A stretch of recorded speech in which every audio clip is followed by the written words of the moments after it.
Kenya, the most visited country in East Africa, known for the bustling capital of Nairobi and wildlife at Lake Nakuru National Park and Maasai Mara National Reserve, Kenya is at the top of most travelers' East Africa bucket lists, including my own. As a Black American, I'm always ecstatic to go back to the motherland and learn about the diaspora. But I was also a little nervous. I'm a solo train traveler, y'all, and this was a group trip with strangers. Therefore, in addition to the weather roadblocks we experienced, is it closed? I also had to overcome my own mental roadblocks to make new friends and not take the experience for granted. With long days ahead of us, I came with an open mind and tummy with a ton of questions for our guides about Kenyan culture, people, food, and wildlife. So pack your bags, we're going to Kenya.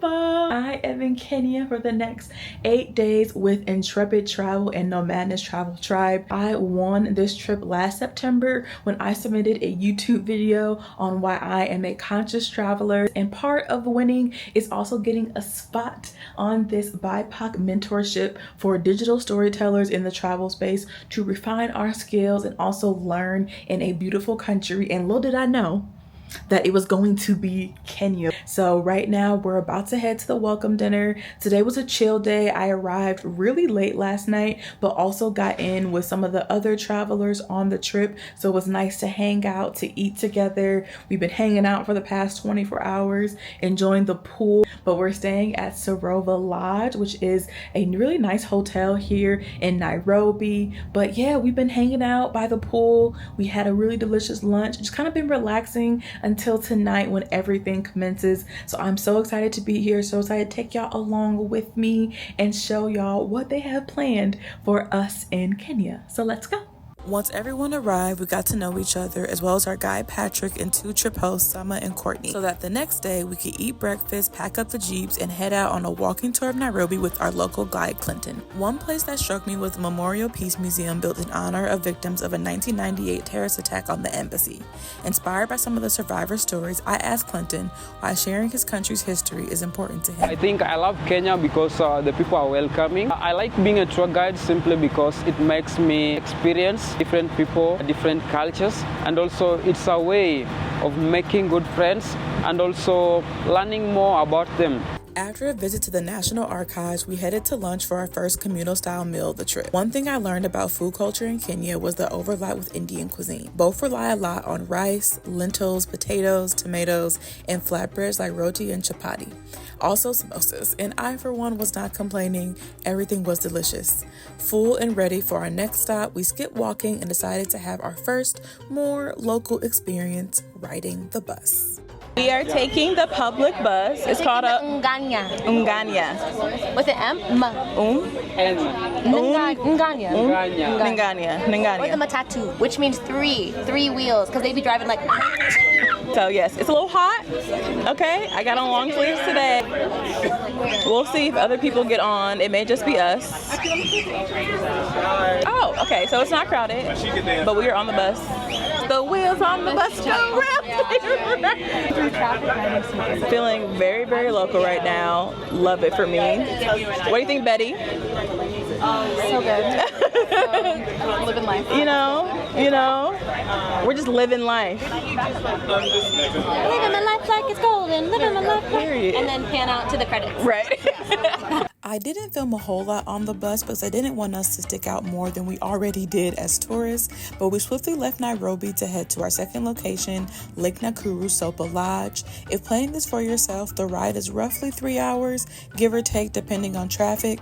We arrived late in the evening to a buffet-style dinner. I loved staying here because they had accommodated so many dietary restrictions, which meant there were a variety of options to eat every meal. The rooms were spacious and the beds were soft and surrounded by mosquito nets, which was perfect to protect us from any unwanted insects. The lodge did feel like a hotel, so it doesn't feel like glamping. The bathroom was very huge with a good shower pressure, and it got hot relatively quickly. One of the top things to do in Kenya is a safari to experience all the wildlife. After waking up to the most incredible sunrise and eating breakfast, I got ready for our first game drive to Lake Nakuru National Park. Spanning 73 square miles, it's most known for the flamingos. Good morning, we're on safari. I'm so excited. It's the first game drive day. and we are all standing up. Dave, Stand up. like, look at the view. The top is open today, which is very exciting. We're well fed. We all look good, which is great. Say that part again. We all look good, period. We all got, well, most of us got some hats too to go with, you know, the theme. Come on. Hakuna Matata. Anybody? Show the hat. Slay. I mean, when in Kenya, get you a hat. Mine says Jumbo Kenya, so cute. Lipstick on, hand jewelry. It's gonna be a good day. We see the zebras, the zebras. Oh my gosh, they're so cute.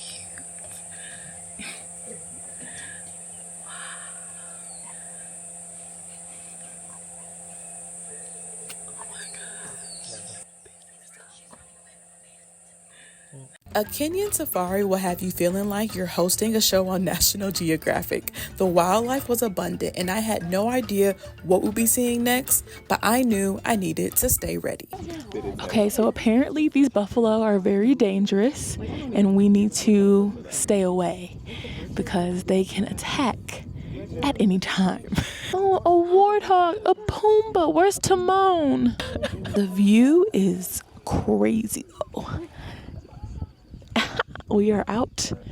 We are really out here. Okay, so right now we're seeing a ranger being followed by buffalo, like the dangerous kind, the not cute kind. And he's like just walking. I feel like it's so casual, but the buffalo are definitely following him. Let me show you. Two buffalo are following, but like he also has his gun. He's got that thing on him. And homeboy just kept walking, like he's over here now. He's like walking around. Okay, the ranger is coming by us. Oh my gosh, are you okay? We were so scared. Wildest job ever. I don't think being a safari ranger is ever in my future, but before leaving him, we did make sure he was okay as we headed off to spot some rhinos, giraffes, and of course, living out my Eliza Thornberry dreams of having my head out the window as I enjoy the wildlife and fresh air around me. It is an amazing experience to be coexisting with some of the most majestic animals you will ever see, which led us to the lake to set our sights on the flamingos. Should I say different food? Because we have the white greater flamingo, which are white in color, and a lesser flamingo, which are pink in color. The second game drive of the day was optional, but after yet another savory meal, I was ready to find the one animal we hadn't seen in the morning: lions. Okay, it is post lunchtime, and we went on another game drive, and we finally got to see some lions. They are lying down, so they are relaxing, and one thing I'm not gonna do is bother them. But we see the lions. It looks like there's 3 of them. We've been waiting all day to see some lions. I kind of want them to walk around, but also I like my life. So if they just lie there, I'm not mad at them. Seeing the lions was the best way to end our time at Lake Nakuru. The rest of the adventure was underway by day 3 with one more mini game drive where we saw some zebras playing early in the morning and a waterfall stop as we headed to a local village nearby. At the village, we met Jen, who shared about her life, including their farming work and their garden, which I loved. But the highlight was learning about the women in the community, and in true Kenyan fashion, we were greeted with the song.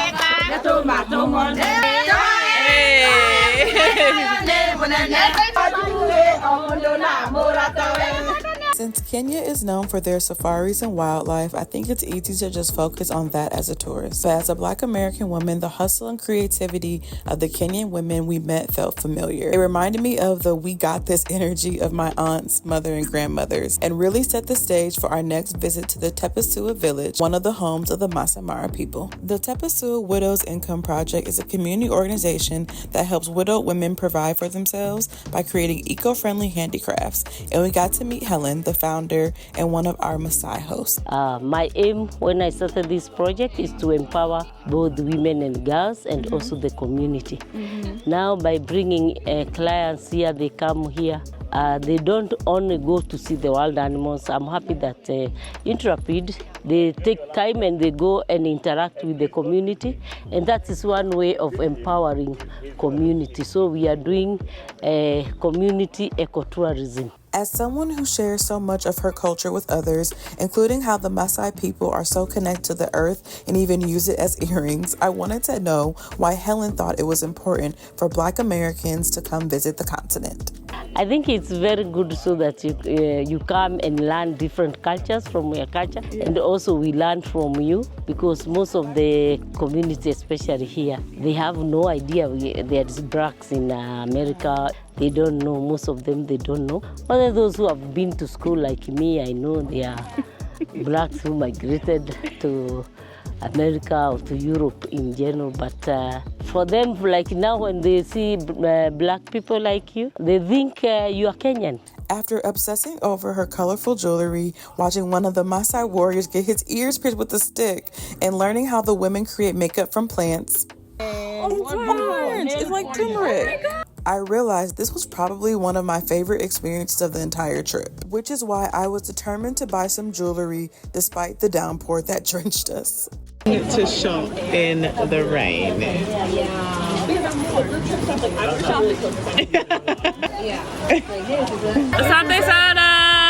Little did I know that rain foreshadowed what was to come at Masai Mara.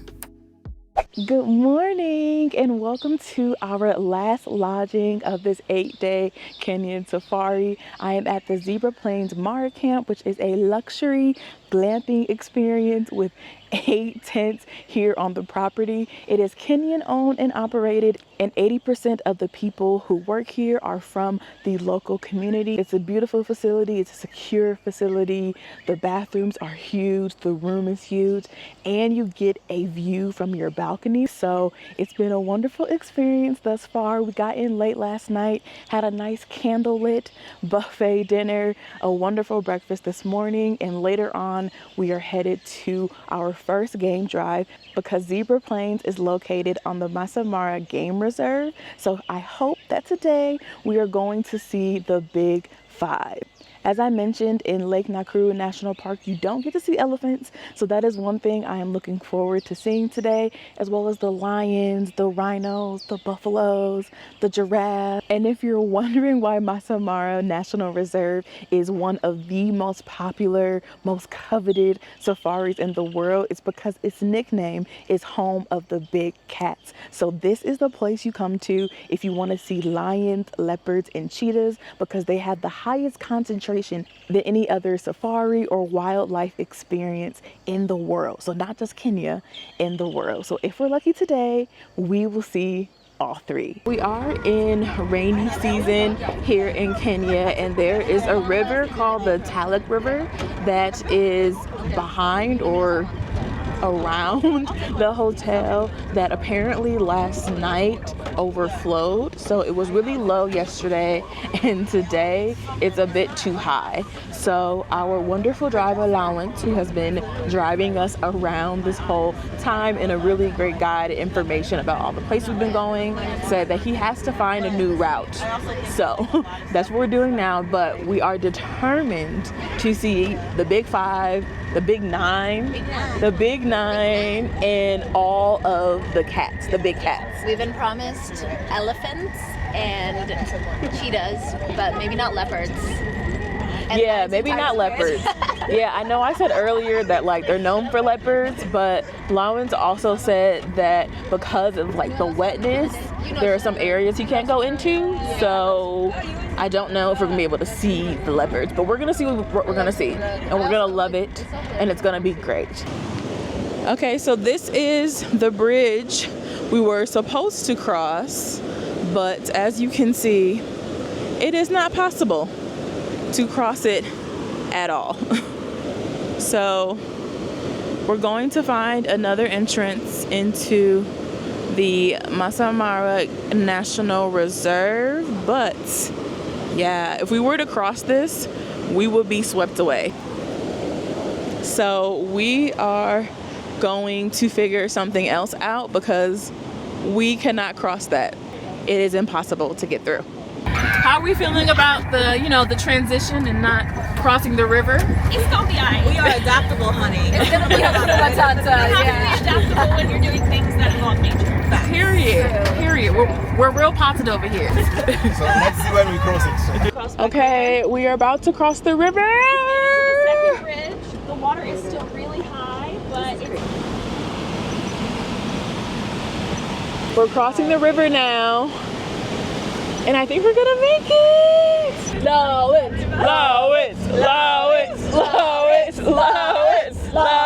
How we feeling? We made it! We made it! Woo! It was a huge sigh of relief crossing the bridge into the reserve to officially begin our game drive, but it wasn't long before more excitement was only a few roads away. One of the big cats are ahead of us. Oh my gosh. There he is. The baby. Oh wait, there's two. Oh my gosh. One of the most interesting aspects of safaris is how much the wildlife don't mind the jeeps. Though the cheetahs curiously approached us, the mama cheetah was more focused on training her young, and I was focused on spotting another one of the big five. We have officially spotted our first elephants. We have a male elephant out here just existing, living his best life. The ears are flapping. Oh, okay. So my wonderful guide said that the ears flap to cool the body temperature. It's around biggest 6 tons. 6 tons? Okay, we're still in the game drive, and our driver Lawrence said he's not telling us what we're looking for because he said it's gonna ruin the surprise. So your girl is on the hunt to see what he could be talking about. Maybe it's lions, maybe it's a leopard. I don't know, but we are going to find out. He's looking, I'm looking. Okay, what do you think it is? I'm guessing lions. I'm guessing lions too. When an animal has been spotted, you'll know because a lot of jeeps flock to one area. Also, it's a communal experience as many of the drivers of the tour companies are friends and have radios to listen for any particular spottings. We spotted what it is, and it were the lions. Oh my gosh, it's sleeping on the rock. So cute. Apparently, the lion that we're looking at just had some babies. They're nowhere to be seen right now, but she's a mommy. I love her. Oh, and she's so tired. She's probably popping babies out. She's tired. She is tired. The reserve is 583 square miles, which is 8 times the size of Lake Nakuru National Park. And due to the size, there's a higher probability of seeing more wildlife. So we saw many elephants and lots of giraffes, and even saw one running for the first time, which, if you didn't know, they run in slow motion. But the rain did not let us be great. So instead of doing a bush lunch outside, we were forced to eat in the Jeep instead. And due to the flooding, we didn't even know if we'll make it out of Maasai that night or have to sleep in the Jeep. But I think we were down for the adventure. We got rained out, as you can see, so we're all eating. Yummy. Look at this adventurous crew who said we're gonna stay out even though it was kind of thunderstorming a little bit, but it's giving once in a century flood. you know, It was a good lunch. it was. Honestly, And they're like, better than that box lunch yesterday. it was really good. The rain has stopped and we actually got out. This is the border between Kenya and Tanzania. So they say the Maasai Mara National Reserve is an extension of the Serengeti, kind of, sort of. So you can technically be in 2 places at once, which is very exciting. It's like very so here we are. This is the Kenya side, KE. This is the Tanzania side, TZ. We are off to see not a crocodile because the water is too high, but definitely a hippo. A ranger who has a gun and he works here is going to take us to see the hippo. And this is one of the parts where you actually walk with the ranger. The rest of it has just been in the Jeep. So it's nice to stretch your legs and also see some cool things. Look at the hippo tracks. They're huge. hippos are not the friendliest animals either, so we definitely have to be careful as we are going over here, not to fall in the river, but also to follow the ranger so that we can stay safe during this part of our game drive. I would like to thank Converse for making these shoes, because baby, the little tread at the bottom, They work. yeah, no, they work for sure. We have spotted the hippos. They're hippos. Look at them floating in a little cave. The resolution might not be great, but we got to do this. Look at this. Oh my gosh, let me show you. The hippos stayed submerged in the water, and as we walked back to the Jeep, we saw just how high the lake had risen and thought this was going to be the end of our game drive, but wildlife had other ideas. We just spotted some lions, so we're gonna go see the lions. It's a whole pride of them. Okay, so they were all just chilling, sleeping, being big lazy cats, but have slowly inched closer to two lions that walked away. It's wild. They definitely see, hear, smell they friends, they food. It's unsure. Oh, they saw a warthog. Pumbaa. One by one, they saw a warthog. They getting up. Are they about to kill it? Nap time's over, friends. Do you think we're gonna see a kill? This one's No, the Pumbas have run away. Oh. They thought they saw some food, but it ran away. But they were ready, that's for sure. They're very ready. But Yeah. After seeing our fair share of wildlife, it was officially time to end the game drive, but we had one less obstacle to cross, which was the bridge. We just saw a hyena, which also means good luck, which we're also gonna need to cross back over across the bridge. Is it closed? Yeah. It's closed? The Yeah. water is still over. Yikes. It's closed. This is the original one we came and we got off. Yeah. But wait, I think we're crossing. Are we? Let's close the windows.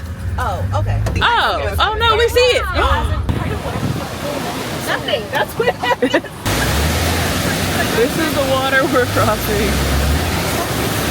With all our trusted allowance, we attempted to cross the bridge with water rushing so fast under and over it. I now understand why it was so dangerous for us to cross earlier. Some of us were praying, others were vlogging, but we were all anxious and hopeful to make it across safely. And Get us out of here.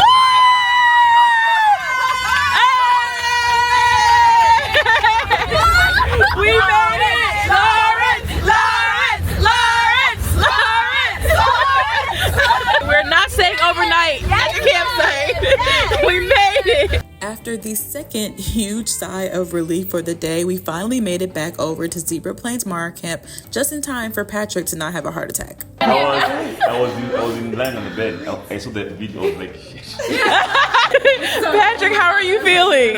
How are you feeling today? Because I'm good, worried, but I'm happy now. The girls are back. Period. Smiling.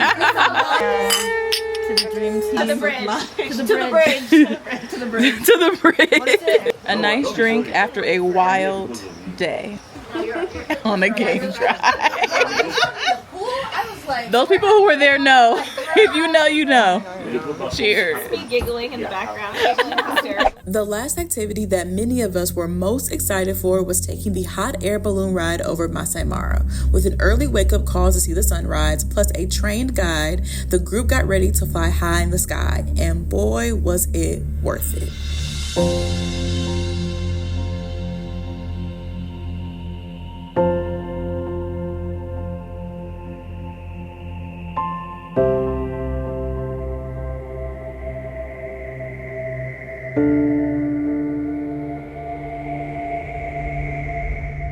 Being in a hot air balloon felt like I was gliding in the clouds, and I could not have been happier. It's one thing to be down with the animals during the game drive, but it's a whole other experience when you're seeing Maasai Mara from above. You can't help but relax, enjoy the peacefulness, and of course smile and laugh to take it all in.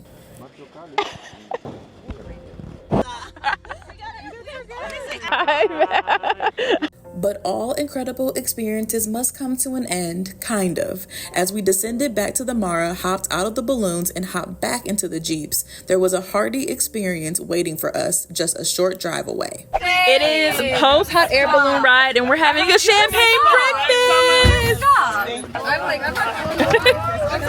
Can I leave you something? This is so nice. My phone's literally just run out of storage. It's alright, you're coming back for the chairs. Cheers! Till the day I die. Once we all got over the shock of having a champagne breakfast in Kenya, it was time to eat said breakfast. Full English, Prosecco, Bush, and I'm most excited about the toilets as well. I'm finished. And a full English it was indeed. Everything was delicious and there was a healthy supply of champagne and mimosas. I had to do my happy dance, but also wanted to know how our guide Patrick had felt about leading a tour of predominantly black and brown travelers, considering he had not seen a tour like ours in his 17 years of being a guide. I'm very happy to have the Black Americans with me here. They are social media influencers. Oh my God.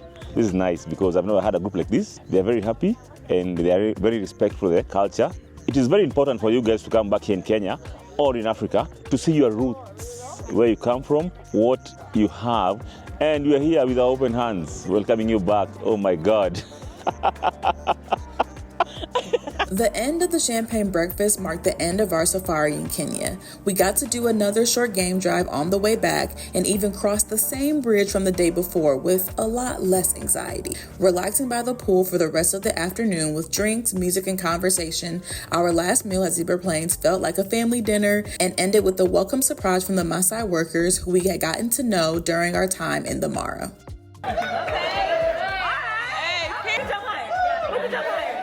Good morning. We are checking out today at the Zebra Plains Mara camp. I am so sad to be leaving. The National Reserve was actually one of the most incredible experiences of my life. However, I think one of the best parts of this entire trip has been the people. It's one thing to win $5,000 from a travel company who is supporting black and brown travel creators.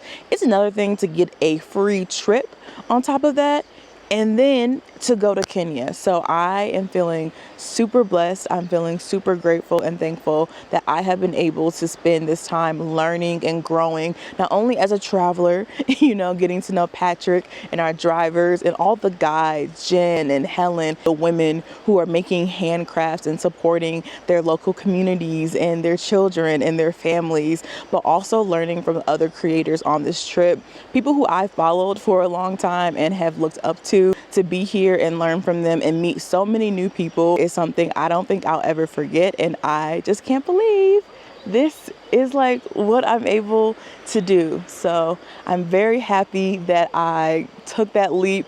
If you are watching this video and you're like, dang, she really want a free trip to Kenya, how do I do that too? I would say, just follow your dreams, babes. If you have dreams to be a travel creator or whatever you want to be in life, do not be afraid to apply for things, because you literally have no idea where you will end up. This trip also means a lot to me as a Black American woman. I think one thing I've realized as I've grown older is I really want to connect with my African roots, and I am not from Kenya.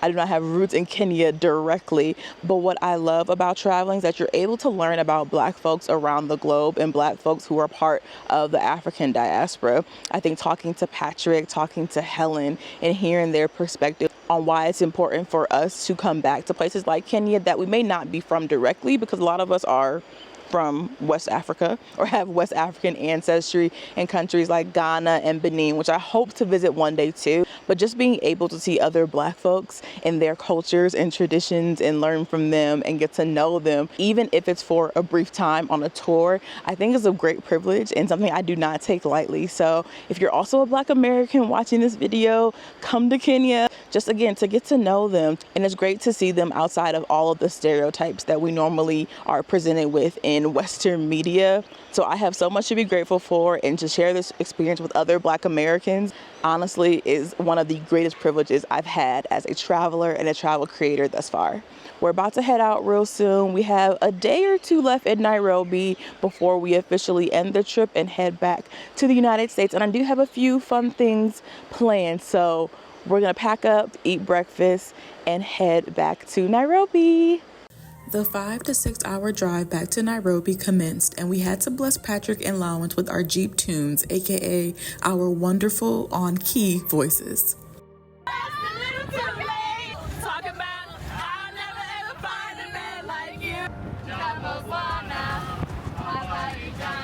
But along the way, there were some coordinated stops to buy souvenirs for ourselves or our friends and family back home. Because I am a sucker for jewelry and purses, that's what I focused on. But there were many options and views to enjoy on the ride. Once we arrived in Nairobi, it was unfortunately time to say goodbye to Patrick and our drivers, James and Lawrence. And of course, we had to give Lawrence his flowers one last time. Your favorite group? My favorite group? Lawrence. These guys were the backbone of our tour, driving us around, answering our questions, enduring our singing, and giving insight on their culture and wildlife as they have been doing these tours for years. So instead of a tearful goodbye, it was a joyful see you later. On the final day in Kenya, I decided to visit Giraffe Center to feed the giraffes. I did a short experience with our previous Intrepid guide, Clinton, and to be honest, it wasn't what I expected. Those giraffes were ready for me, but I was not ready for their tongues. One at a time, baby girl. Anyway, I will eat all of it. You gotta give it to him like this. I know. I was lying. I did not know that. So when you go to the Giraffe Center, be prepared to stand a little further away so they don't eat everything in your bowl. They can also headbutt you, so be wary of the taller ones, but it's a very cool experience to add to your Kenya itinerary. To round out my time in Nairobi, I made one last stop to visit some women beaders, artists, and creators at Kobe Tough. This bead making started as a direct response to the effects of climate change among the Maasai. Agriculture is the primary livelihood of the Maasai, and due to extreme weather such as long droughts and intense flooding, their livelihood has been washed out over the years. Kobe Tough has worked with 400 Maasai women and been able to provide livelihood support to keep girls in school and reduce incidences of female genital mutilation. This was a fitting end to my time in Kenya. Just as Helen said earlier in the trip, it's great to do safaris, but also it's important to learn about Kenyans and how they provide for themselves and express their creativity. And supporting Black Kenyan women is one small way I can support as a fellow Black American woman in the diaspora. New friends, a deeper understanding of Kenyan culture and wildlife, and experiences I will never ever forget. I couldn't have asked for a better trip. As I was sitting on my 17-hour flight back home, I thought about how I laughed and smiled so much on this adventure. I think as a solo train traveler, I had forgotten what it was like to share travel experiences with other people in real time. Though I love picking up and leaving on my own, there is a communal aspect of group travel that can be replicated solo, especially in the Motherland. The learning, the bonding, and even the champagne toast were all reminders of the beauty of travel and the connections it can create. So never stop dreaming, take time to reconnect with your roots, and as always, stay curious.